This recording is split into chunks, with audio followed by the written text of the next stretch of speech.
Smart Marathi टीचिंगमध्ये तुमचं सगळ्यांचं स्वागत आहे. इयत्ता 10वीची 13वी कविता आज आपण शिकणार आहोत आणि आपल्या कवितेचं नाव आहे हिरवगार झाडासारखं. कवी आहेत जॉर्ज लोपिस आणि त्यांच्या पुस्तकाचं नाव आहे पूर्ण झाले आहे. प्रस्तावना बघा. प्रस्तावनेचं सेकंड पॅरा बघू आपण. झाडाची सहनशीलता म्हणजे सहन करण्याची वृत्ती, दातृत्व म्हणजे दानशूरपणा, सहकार्याची वृत्ती म्हणजे हेल्पिंग नेचर मदत करण्याची वृत्ती, कठीण प्रसंगातही घट्ट पाय रोवण्याची वृत्ती इत्यादीचं वर्णन प्रस्तुत कवितेत कवीने केलेलं आहे. आनंदी जीवन जगण्यासाठी हे सर्व गुण आपल्या अंगी बाणवावेत. झाडासारखं हिरवगार, ताजं, प्रफुल्लित राहावं म्हणजेच फ्रेश किंवा प्रसन्न राहावं असा संदेश प्रस्तुत कवितेत कवीने दिलेला आहे. बघा, तुम्हाला सगळ्यांना माहिती आहे की आपण नेहमी असं म्हणतो की निसर्ग हा माणसाचा खूप मोठा गुरु आहे. म्हणजे काय, तर निसर्गातले अनेक घटक आपल्याला बऱ्याच गोष्टी शिकवतात. एखादा वॉटरफॉल किंवा एखादा धबधबा बघा, उंच डोंगरावरून तो खालती कोसळतो. त्याच्या मार्गामध्ये असंख्य अडथळे असतात, ऑब्स्टॅकल्स असतात, पण तरीही त्या धबधब्याचं पाणी खळखळत पुढे पुढे जातं. आपल्या जीवनाचंही तसंच आहे की जीवनामध्ये असंख्य अडचणी असतात, पण माणसाने न डगमगता आनंदाने जीवन जगलं पाहिजे. एखादा छोटासा पक्षी बघा की तो अतिशय कष्टाने त्याचं घरटं बांधत असतो. अनेक वेळा त्याचं घरटं वाऱ्यामुळे तुटून जातं, पण तरीही न डगमगता न थांबता पुन्हा एकदा जोमाने कष्ट करून तो पक्षी त्याचं घरटं पूर्ण करतो. अगदी तसंच निसर्गातला आणखीन एक महत्त्वाचा घटक की जो आपल्याला जीवन कसं जगावं याचं एक खूप मोठं उदाहरण आहे, आणि ते म्हणजे अर्थातच झाड, वृक्ष. झाडाकडून माणसाने अनेक गोष्टी शिकण्यासारख्या आहे. झाडाकडे असणारी सहनशीलता, कितीही संकटं आली तरी न डगमगणे, तर ह्या सगळ्या गोष्टी कवी जॉर्ज लोपिस या कवितेत आपल्याला सांगायचा प्रयत्न करताय. तर आपण आता कवितेला सुरुवात करूया. व्यवस्थित लक्ष द्या सगळ्यांनी.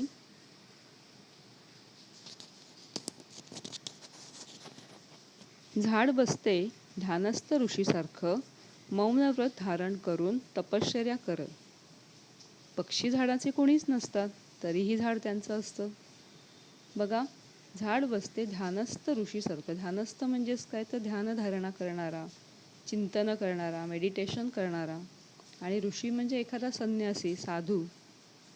आणि मौनव्रत धारण करणे म्हणजे एकही शब्द न बोलणे. ज्याप्रमाणे एखादा तपस्वी अनेक वर्षांची तपश्चर्या करतो, एकही शब्द न बोलता तो एकाच ठिकाणी बसलेला असतो. तर झाडही अगदी तसंच एखाद्या तपस्वीसारखं, एखाद्या संन्याशासारखं एका ठिकाणी न डगमगता न हालता ते बसलेले असतं, उभे असते. पक्षी झाडाचे कोणीच नसतात, तरीही झाड त्यांचं असतं. अनेक पक्षी झाडावरती घरटी बांधतात. त्या झाडामध्ये त्या पक्ष्यांची पिल्लं किलबिलाट करतात. आता खरं तर झाडं आणि पक्षी यांचं काही नातं आहे का?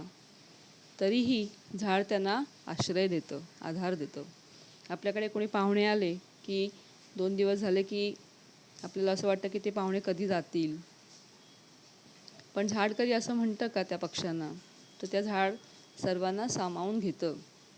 आणि ते पक्षीसुद्धा हक्कानी त्या झाडावरती घरटं बांधतात, राहतात.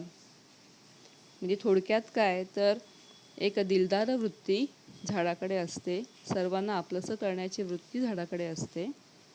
तर बघा, आपण या परिच्छेदामध्ये काय बघितलं की झाड एखाद्या ध्यानस्थ ऋषीसारखं तपश्चर्या करतं. अनेक वर्षापासून ते कितीही संकटं आली, ऊन, वारा, पाऊस, ते सगळं सहन करून एका ठिकाणी उभे राहते आणि पक्ष्यांना ते आपलंसं करतं, सर्वांना आश्रय देतं. नेक्स्ट बघा. मुळावर घाव घातला तरी झाड मुकाट सहन करते. झाडाच्या पानावरून वहीच्या पानावर अलगद उतरतात दवाचे टपोरे थेंब. झाडाकडे टक लावून पाहिलं तर शरीरभर विरघळतो हिरवा रंग. बघा, मुळावर घाव घातला तरीही झाड मुकाट सहन करते. मुळावरती म्हणजे झाडाचे जे रूट्स आहेत त्याच्यावरती. घाव घालणे म्हणजे प्रहार करणे, मारणे. मुकाट सहन करते, गपचूपपणे सहन करते. बघा, या चित्रात तुम्हाला दिसतंय की एखादा लाकूड तोड्या असेल, एखादा वूड कटर असेल, तो झाड तोडण्याचा प्रयत्न करतो. झाड माणसाला इतकं भरभरून देत असतं तरीही माणूस कसा आहे तर स्वार्थी आहे. स्वतःच्या फायद्यासाठी, स्वतःच्या स्वार्थासाठी तो अनेक वृक्ष तोडतो. तर त्याच्या मुळावरती घाव घातला, त्याचं अस्तित्वच संपवून टाकायचा प्रयत्न केला तरीही झाड मुकाटपणे, गपचूपपणे ते सहन करतं. अगदी ते झाड संपूर्ण तोडलं जाईपर्यंत त्या झाडाच्या फांद्या त्या लाकूड तोड्याच्या डोक्यावरती सुद्धा सावली धरतात. म्हणजे सहनशीलता ही वृत्ती झाडाकडे आहे. झाडांच्या पानावरून वहीच्या पानांवर अलगद उतरतात दवाचे टपोरे थेंब. आता दवाचे थेंब म्हणजे ड्यू ड्रॉप्स. कधी पडतात ड्यू ड्रॉप्स? तर थंडीमध्ये झाडाच्या पानांवरती ड्यू ड्रॉप्स पडतात, किंवा पावसाळ्यामध्ये तुम्ही बघा की आळूची पानं असतील किंवा कुठल्याही झाडाच्या पानांवरती ते थेंब साठलेले असतात. ते इकडे कवी काय म्हणतायत की ते झाडावरचे जे दवाचे थेंब आहेत ते वहीच्या पानावरती म्हणजे नोटबुकवरती किंवा कागदावरती. आता ते कशा स्वरूपात उतरतात तर अक्षरांच्या स्वरूपात. एखादा कवी जेव्हा त्या झाडाचं वर्णन त्याच्या सुंदर शब्दामध्ये करतो तेव्हा त्याची जी अक्षरं आहेत ती कवीला दवबिंदूसारखी भासतात. म्हणजे थोडक्यात काय तर त्या झाडावरचे दवबिंदू बघितल्यावरती एखाद्या कवीला सुंदर कल्पना सुचतात आणि तो कवितेच्या रूपामध्ये त्याच्या वहीवरती उतरवतो. म्हणून कवी असं म्हणतात की जणू काही झाडावरचे ते दवबिंदूच त्याच्या वहीवरती उतरलेले आहेत. झाडाकडे टक लावून पाहिलं तर शरीरभर विरघळतो हिरवा रंग. टक लावून पाहिलं म्हणजे एक टक पाहत राहणं, कंटिन्यूस पाहत राहणं. एखादं खूप ग्रीन हिरवं असं झाड आहे आणि त्या झाडाकडे तुम्ही नुसतं बघितलं तरीही तुमच्या मनाला एक प्रकारची प्रसन्नता लाभते, प्रसन्नता मिळते. म्हणून कवी असं म्हणतात की त्या झाडाकडे पाहिलं की जणू काही आपल्या शरीरामध्ये हिरवा रंग विरघळतो. विरघळतो म्हणजेच तो मिसळतो. रक्त होते क्षणभर हिरवेगार, आयुष्य होतं नुकत्याच खुडलेल्या फुलासारखं टवटवीत, टवटवीत फ्रेश, प्रसन्न. बघा, या चित्रात तुम्हाला दिसेल की एका बाजूला छान टवटवीत अशी फ्रेश फ्लॉवर्स किंवा खूप ताजी अशी फुलं आहेत, ते एका बाजूला हिरवगार झाड आहे. हे चित्र पाहिल्यावरती सुद्धा आपल्याला किती प्रसन्न वाटतं. तर कवी असं म्हणतात की तुम्ही झाडाकडे नुसतं पाहिलं तरी तुमच्या आयुष्याला एक प्रकारची प्रसन्नता लाभते, एक प्रकारचा उत्साह लाभतो आणि तुमचं आयुष्य एखाद्या हिरव्या झाडासारखं होतं किंवा नुकत्याच खुडलेल्या, म्हणजे झाडावरून जस्ट आत्ताच तोडलेलं आहे, नुकतंच तोडलेलं इतकं फ्रेश फ्लॉवर आहे, ताजं फूल आहे, तर तुमचं आयुष्यसुद्धा त्या फुलासारखं टवटवीत होतं. झाडाचे बाहू सरसावलेले असतात मुसाफिरांना कवेत घेण्यासाठी. बाहू म्हणजे हात, सरसावलेले असतात म्हणजे पुढे आलेले असतात. मुसाफिर प्रवासी, ट्रॅव्हलर्स. कवेत घेण्यासाठी, त्यांना कुशीत घेण्यासाठी, त्यांना जवळ घेण्यासाठी. जे झाड किती मदत करतं, किती झाड सर्वांना आपलंसं करतं, त्याचं आणखीन एक उदाहरण इथे कवी देत आहे की रस्त्याने जाणारा येणारा जो मुसाफिर आहे, प्रवासी आहे, ते जेव्हा थकतात, दमतात, तेव्हा झाड त्यांना आश्रय देतं, झाड त्यांना सावली देतं. त्या झाडाच्या फांद्या म्हणजे जणू काही त्या झाडाचे हातच आहेत आणि ते हात जणू काही मदत करण्यासाठी कायम सरसावलेले असतात, पुढे आलेले असतात. पानझडीनंतर झाड पुन्हा नवीन वस्त्र धारण करतं, नव्या नवरीसारखं. बघा, पानझड म्हणजे ऑटम सीझन किंवा ज्याला पतझड असं म्हणतो आपण, फॉल, की ज्या वेळेला झाडाची सगळी पानं सुकतात आणि पूर्णपणे पडून जातात. ते इकडे कवी काय म्हणतात बघा, की पानझडीनंतर झाड पुन्हा नवीन वस्त्र धारण करतं. नवीन वस्त्र धारण करतं म्हणजेच काय, तर पुन्हा एकदा झाडाला नवीन पालवी येते, पुन्हा एकदा झाड हिरवंगार होतं. म्हणजे थोडक्यात काय, तर झाडावरची जी सुकलेली पानं आहेत, ती सुकलेली पानं म्हणजे जणू काही एक दुःख, निराशा आहे. पण ते दुःख जोंबाळत न बसता झाड काय करतं, तर ते सगळं दुःख, सगळ्या ज्या जुन्या गोष्टी आहेत ते टाकून देतं. आणि झाडाला नवीन पालवी येते म्हणजेच काय, तर पुन्हा एकदा नवीन उत्साह त्या झाडामध्ये संचारतो.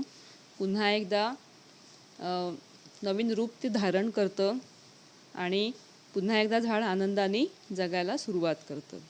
तर माणसाने ह्या गोष्टी झाडाकडून शिकण्यासारख्या आहेत, की आपल्या आयुष्यामध्ये सुद्धा अनेकदा संकटं येतात, दुःख येतात. पण खचून न जाता ती बाजूला सारून, ती विसरून पुन्हा एकदा आपण जीवन आनंदाने जगलं पाहिजे.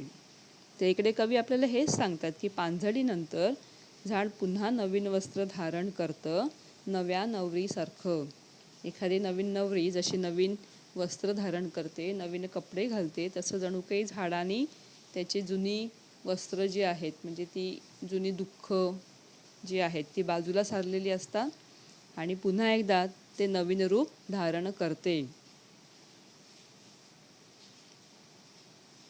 तर थोडक्यात काय, तर झाड माणसाला जीवन कशा प्रकारे जगावं, किती उत्साहाने जगावं, ते आपल्याला झाड शिकवत असते. म्हणून शेवटच्या परिच्छेदामध्ये कवी आपल्याला सांगतायत, की माणसांनी त्या झाडाकडून काय बरं शिकावं. तर बघा, हसावं कसं, सळसळत्या पानासारखं. मुरावं मुळावं कसं, तर झाडासारखं घट्ट पाय रोवीत. जगावं कसं, तर हिरवगार झाडासारखं. रोजचं चिंतन कसं करावं, तर झाडासारखं. बघा, हसावं कसं, तर सळसळत्या पानासारखं. जेव्हा वारा येतो तेव्हा झाडाची पानं त्या वाऱ्यावरती सळसळतात, जणू काही ती आनंदाने हसत असतात. निस्वार्थी भावनेने ती झाडाची पानं जणू काही सळसळतात. तर माणसांनी सुद्धा त्या झाडाच्या पानांप्रमाणे हसावं, म्हणजे आनंदाने जीवन जगावं. मुळावं मुरावं कसं. आता मुळावं मुरावं म्हणजेच काय, तर एक जमिनीमध्ये घट्ट रुजणे, त्याला म्हटलं इथे मुळावं मुरावं. तर माणसांनी मुळावं मुरावं कसं, तर झाडासारखं घट्ट पाय रोवी. जसं झाडाचे जे रूट्स आहेत, झाडाची जी मुळं आहेत, ती जमिनीमध्ये घट्ट रोवलेली असतात. कितीही संकटं आली तरीही झाड त्याची जागा सोडत नाही. तर माणसाने सुद्धा त्या झाडाप्रमाणेच संकटांचा खंबीरपणे सामना करावा. माणसाने सुद्धा झाडाप्रमाणेच आलेल्या परिस्थितीचा सामना करावा. जगावं कसं, तर हिरवगार झाडासारखं. एखादं हिरवगार झाड जसं निस्वार्थीपणे सर्वांना मदत करतं, कुठल्याही प्रकारची अपेक्षा करत नाही, झाडाकडे सहनशीलता असते, उत्साहाने जीवन ते जगत असतं, तर माणसाने सुद्धा त्या झाडाप्रमाणेच जीवन उत्साहाने जगावं. रोजचं चिंतन कसं करावं, तर झाडासारखं. चिंतन करणे म्हणजे थिंकिंग करणे, विचार करणे. आपलं जे रोजचं जो थिंकिंग आहे, विचार आहे, ते सुद्धा एखाद्या झाडाप्रमाणे करावं.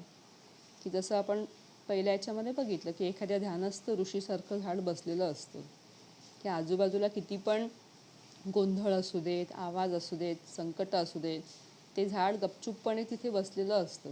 त्याला कितीही डिस्टर्बन्स असला तरीही ते जागा सोडत नाही. तसं आपला जो विचार आहे, आपलं जे थिंकिंग आहे ते सुद्धा त्या झाडासारखं असावं. की एक साधं उदाहरण म्हणजे तुम्ही जेव्हा अभ्यासाला बसता तेव्हा आपल्या मनामध्ये असंख्य विचार चालू असतात किंवा आपल्या आजूबाजूला अनेक गोष्टींचे आवाज असतात, वर्दळ असते. पण त्या सगळ्या गोष्टींचा अभ्यासावरती परिणाम होऊ न देता आपण शांतपणे एका ठिकाणी बसून विचार केला पाहिजे.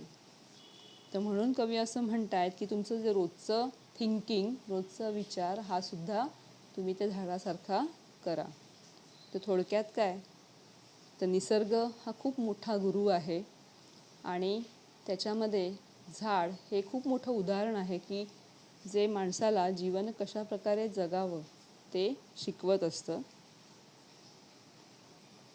बघा, थोडेसे काही शब्दार्थ आपण इथे बघूया की झाडाला समानार्थी शब्द तर तुम्हाला सगळ्यांना माहिती आहे. वृक्ष, तरू.